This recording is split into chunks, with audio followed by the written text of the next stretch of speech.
Assalamualaikum warahmatullahi wabarakatuh. Kembali lagi bersama saya di channel Sehat Aslamku. Di video kali ini saya ingin menanggapi salah satu teman kita kita yang sedang ngalamin asam lambung Gordon-City yang mungkin cukup ada beberapa sensasi yang bikin mengganggu ya. Oke, jadi langsung saya baca chatnya ya. Assalamualaikum Kak, saya Indah dari Magelang. Saya aslam udah 1 tahun, tapi masih merasakan lidah itu asem. Dan saya baru tahu video jenengan. Tolong arahannya Kak, agar saya bisa seperti jenengan bisa sembuh total. Untuk Mbak Indah ya,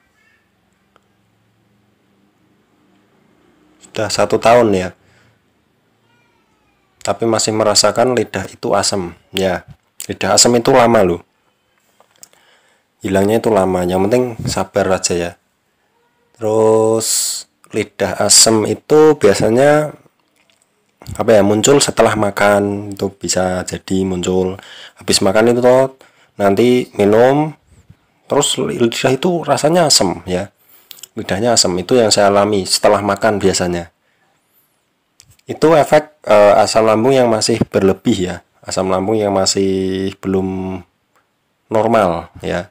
Maksudnya jumlah asam lambungnya yang masih belum normal ya. Karena tubuh kita pasti membutuhkan yang namanya cairan asam lambung ya, untuk melumat makanan di dalam lambung agar bisa diserap oleh tubuh kita. Nah, jadi asam lambung itu perlu, tapi mungkin ada takarannya ya. Kalau yang masih asam-asam sampai ke mulut, sampai ke lidah itu asam habis makan, itu kemungkinan asam lambungnya masih berlebih ya. Tapi nggak apa-apa. Yang penting tetap jaga waktu makan, jangan sampai telat makan ya. Jangan sampai telat makan, makannya jangan yang berpantang ya. Maksudnya jangan yang pantangan gitu ya. Nanti seiring penyembuhan akan ngerasain hasilnya. Asamnya nanti hilang dan sensasi-sensasi yang lainnya juga ikut menghilang. Oke. Lanjut. Terus saya bingung dengan makanan. Nah, ini makanan ya nggak usah bingung. Intinya makanan pantangan jangan. Apa sih makanan pantangannya? Yaitu pedas, asam ya. Pedas, asam, santan, terus yang digoreng ya. Terus buah-buahan banyak juga yang bisa kita konsumsi untuk keseharian, seperti pepaya, pisang, semangka, alpukat ya. Yang aman-aman, cari sendiri di Google, itu banyak makanan pantangan asam lambung ya. Nggak usah berpatokan dengan kata dokter ini boleh, kata dokter itu ini boleh. Sebenarnya boleh, tapi tergantung cocok atau tidak gitu ya. Dan saran dari orang-orang sekitar juga bikin bingung. Yang penting kalian berpatokan saja ke diri sendiri aja. Misal kok dimakan cocok ya dimakan gitu ya. Yang penting jangan pedas, asam, sama yang bersantan, sama yang digoreng ya. Terus kalau hanya keliangan Kak, sama bingung dengan sayuran nggak usah bingung. Yang penting jangan pedas ya, jangan pakai santan. Oh ya, sama berat badan belum naik ya, tergantung makannya juga sih. Kalau makannya dikit terus sering telat makan ya, mau berat badannya mau naik gimana ya, intinya gitu. Terus ini ada rekam suara ya. Udah makan sering tapi BB-nya belum naik, sama keliengan, sama lidah tuh masih asam. Oke, jadi itu ya, demikian intinya. Makan terus, dipertahankan terus, jangan sampai telat makan. Makan sering boleh ya, makan sering 2 jam sekali, porsi dikit itu bagus. Atau bisa dengan metode 4 kali dalam sehari atau 5 kali dalam sehari, tentukan jamnya ya, jangan sampai telat makan. Untuk sensasi-sensasi yang dirasakan itu nanti akan mereda dengan sendirinya ketika kita melakukan pola hidup yang benar, pola makan yang benar, pola pikir yang benar. Gitu ya. Bisa lanjut.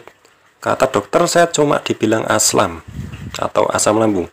Disuruh refreshing, saya tidak tahu saya tukar lambung atau apa gitu, soalnya saya awalnya tipes. Udah berobat kemana-mana sampai dirawat di rumah sama dokter. Cek lab 2 kali, tes urin, rekam jantung, cek gula normal. Saking ketakutan direkam jantung sampai alatnya bunyi, kata dokter. Karena ketakutan yang rekam jantung nih nggak bisa bohongin. Ya kalau ketakutan alatnya buat rekam jantungnya dia akan mengalami ketidaknormalan ya. Jadi alatnya bisa mendeteksi juga karena kita nggak tenang ya, nggak bisa tenang karena kita mungkin saking ketakutannya, itu wajar. Tapi untuk kedepannya itu nggak usah takut-takutan lagi ya. Intinya pasrah saja, gitu saja ya. Yang penting tetap menjaga 3 pola hidup sehat, jangan sampai telat makan. Makanannya yang dimakan jangan sembarangan, minumnya juga cuma air putih saja. Terus saya lanjut, saya sering emosi ya, gampang tersinggung, gampang marah kalau rumah berantakan. Pengen rumah itu bersih, kalau cucian piring saya gampang emosi. Oh ya, kalau habis makan itu lidah asam. Ya, tipikal orang terkena asam lambung itu biasanya orangnya tidak luput dari sifat-sifat berikut. Sering emosi, gampang tersinggung, mudah marah, ya, nggak sabaran. Itu pasti orang yang terkena asam lambung pasti seperti itu, ya. Sifatnya amit sewu ya, sifatnya itu jelek. Seperti saya juga sama seperti saya ya. Saya juga sifatnya seperti itu, sifat-sifat jelek seperti pemarah, tergampang tersinggung gitu. Seperti itulah orang-orang yang terkena asam lambung GERD anxiety itu rata-rata seperti itu, tapi nggak semuanya ya, rata-rata seperti itu ya yang saya temui ya. Jadi itu harus dirubah karena sifat ya, itu sifat yang bikin kita sendiri, pasti kita bisa merubahnya meskipun itu sulit, tapi sedikit-sedikit nanti akan bisa ya. Jadi seperti itu ya. Sifat itu loh mas, saya tuh susah buat ngerubah sifat.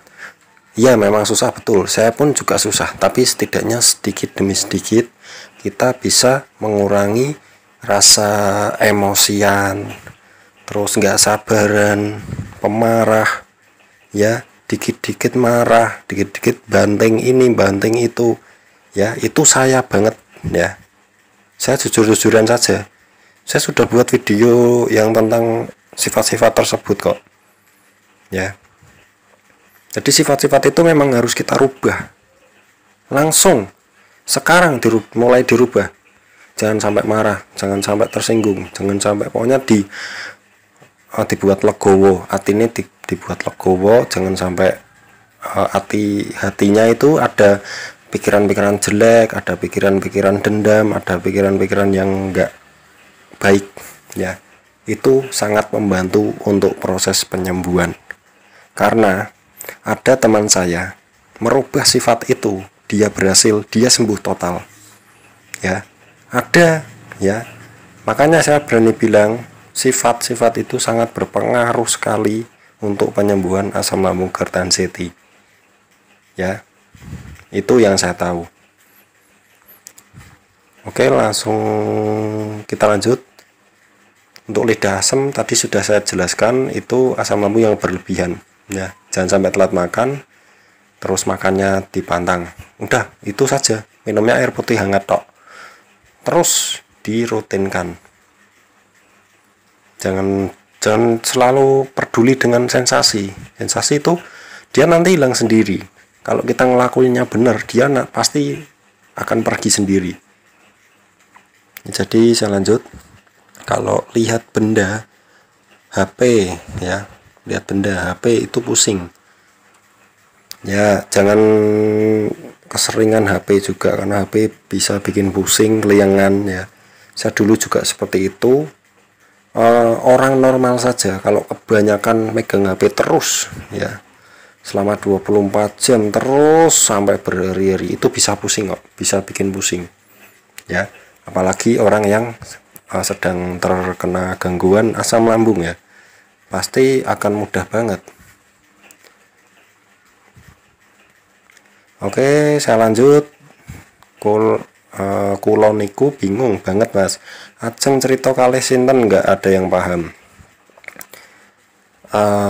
Kebanyakan orang penderita asam lambung katakan, jadi kalau cerita sensasinya semuanya diceritakan yang kita rasakan ya, kita ceritakan ke orang normal. Orang normalnya bingung, dia pikir ini orang kelihatannya sehat tapi kok mengeluh terus ya, pasti lama-lama akan jengkel ya. Seperti misal saya cerita sama misal ya sama kakak saya cerita terus sensasinya ini malah mengganggu sekali, dia lama-lama bosen dan nggak percaya, karena kita kelihatannya sehat, bisa jalan, bisa ini bisa itu ya, bisa makannya lahap ya, akan bingung kok cuma kerabat kita.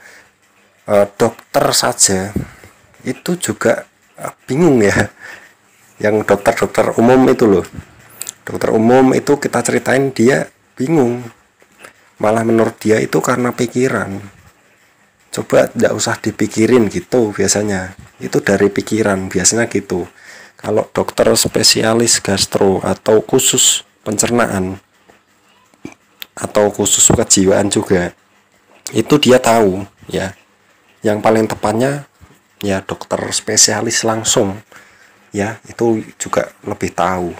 Kalau dokter umum mungkin kan belum apa ya, dia tuh cuma mengobati yang biasa-biasa saja ya. Kalau spesialis itu kan khusus ya, khusus untuk lambung itu sih menurut saya ya. Kalau kita cerita ke orang biasa ya bosan orangnya ya, malah ini orang kok ngomong terus tentang yang dirasakan, padahal dilihat tuh sehat, kamu itu sehat gitu, pasti bilangnya gitu ya. Saya nggak kaget, saya dulu juga pernah seperti itu, sampai yang saya ajak curhat itu, wah dia itu bosen ya, dia tuh bosen. Saya bingung kalau habis makan lidah itu asam. Nah itu asam lambung yang tinggi ya, yang apa ya, yang dimana asam lambung kita itu belum stabil ya, maksudnya jumlahnya yang belum stabil itu jumlahnya dan tingkat keasamannya ya. Terus sama berat badan belum naik padahal makan udah sering. Nah berat badan udah naik padahal makan udah sering itu bisa dari pikiran juga ya, karena pikiran juga itu akan menguras tenaga kita ya, meskipun itu cuma pikiran saja ya, coba dikoreksi. Terus keliangannya hilang timbul, saya udah nggak minum obat herbal, saya mau berobat cuma pas-pasan udah buat makan, udah bersyukur sekali. Oh maksudnya dia udah nggak berobat karena buat makan aja udah pas-pasan gitu ya, berarti udah nggak konsumsi apa-apa ya. Terus saya lanjut, saya mantang 1 tahun makan cuma yang digoreng, makan 1 centong 2 jam mas. 1 centong 2 jam itu udah bagus ya. Terus tapi yang bikin saya itu kurang pas itu makan cuma yang digoreng ya, jangan yang digoreng ya. Untuk Mbak siapa tadi, Mbak Enda itu, Mbak Indah ya, Mbak Indah makan cuma yang digoreng, itu sunset dirubah, jangan yang digoreng ya, makan yang direbus dulu coba. Soalnya saya dulu juga gitu, makan yang digoreng keliangan, makan yang berminyak dikit keliangan, tambah keliangan ya. Makan yang berminyak itu sangat berpengaruh ya, untuk sensasi-sensasi itu sangat berpengaruh ya. Dicoba dulu, tidak usah makan yang digoreng dulu, makannya yang direbus, dikukus, dibakar, dipanggang itu nggak apa-apa, coba dulu kalau nggak percaya ya. Itu yang saya alami sih, makanan yang digoreng setiap hari, apalagi 2 jam sekali makanan yang digoreng terus, ya itu kurang baik lah ya. Nggak apa-apa, cuma kurang baik itu ya. Terus ini ada rekam suara. Dulu jenengan pun tahu kepalanya kayak ada jerawatnya enggak? Dulu jenengan pun tahu kepalane kayak enten jerawatnya mboten? Padahal ditilihi kepalane niku mboten enten jerawate, tapi kok rasanya kayak enten jerawat. Nah, kepala seperti ada jerawat ya. Saya pernah enggak? Dia bertanya begitu. Dan untuk kepala seperti ada jerawatnya, mirip seperti ada jerawatnya itu saya pernah, tapi cuma beberapa kali saja dan itu jarang ya. Ini saya jawab, rasanya bukan seperti ada jerawatnya sih, seperti apa ya, seperti digigit apa semut gitu ya, seperti mendul-mendul kecil-kecil seperti itu ya. Mendul kayak bengkak, tapi enggak bengkak parah sih, cuma kayak dipegang itu kayak bengkak-bengkak dikit gitu ya, dipegang kayak mendul gitu. Itu pernah seperti alergi atau apa seperti itu ya. Jadi saya pernah, tapi jarang banget ya, maksudnya nanti muncul, nanti lama hilang, terus kadang muncul, tapi cuma bentar tok ya, nggak mengganggu lah. Oke, jadi gitu untuk Mbak Indah ya, semoga membantu. Dan intinya yang saya koreksi di komen di WA nya, di chatnya itu makan cuma yang digoreng. Nah itu dirubah saja, jangan makan yang digoreng dulu, yang dipanggang, yang dibakar, yang disate, terus yang dikukus, yang direbus saja dulu ya. Coba kalau nggak percaya, kalau sensasinya masih berat ya, silahkan dicoba dulu dan dipertahankan ya. Jadi gitu saja, terima kasih buat Mbak Indah. Semoga jenengan dan teman-teman semuanya yang menyimak itu bisa mendapat pencerahan meskipun sedikit ya, gitu ya. Jadi tujuan saya itu untuk memberitahu ya, mengedukasi teman-teman yang belum tahu tentang penyakit ini ya. Oke, jadi gitu saja, terima kasih, semoga bermanfaat. Wassalamualaikum warahmatullahi wabarakatuh.